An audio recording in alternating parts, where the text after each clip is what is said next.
it is a period of uncertainty. Partly because nobody, maybe not even President-elect Trump, knows what's going on in his mind.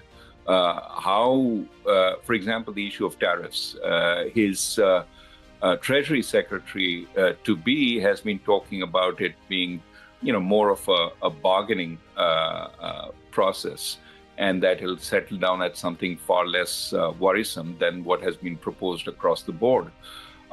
There was some leaks that this would be very targeted only in certain industries and so on.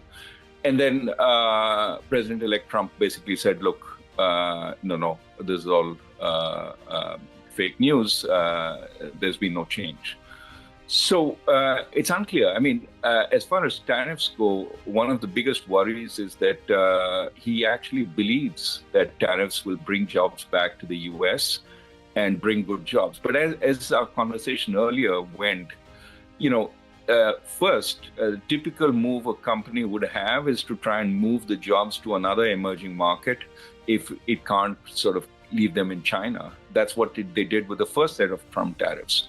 Now, if they prevent that by saying we're going to levy tariffs against India, against Mexico, if you sort of become the place for transshipments, we, for example, import solar cells from China, package them, and then send them as solar panels to the US.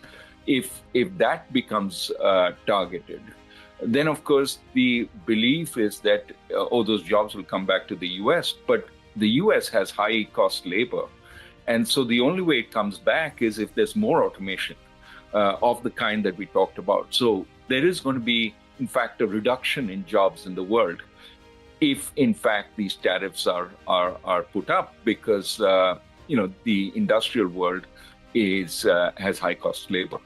So what effect does this have? I mean, we've already seen one effect: a strong dollar, which is exactly the opposite direction the Trump administration wants the dollar to go, because they want the US to export to the world. Yeah. And of course, the beggar thy neighbor strategy. I'm going to put tariffs on you, but don't you dare put tariffs on me. Well, that doesn't last very long. At some point, the other countries are going to say, well, we can't see all our jobs leaving for the US. What we're going to do is put tariffs on their stuff. And then we get into a pretty awful world where everybody's trying to tariff each other.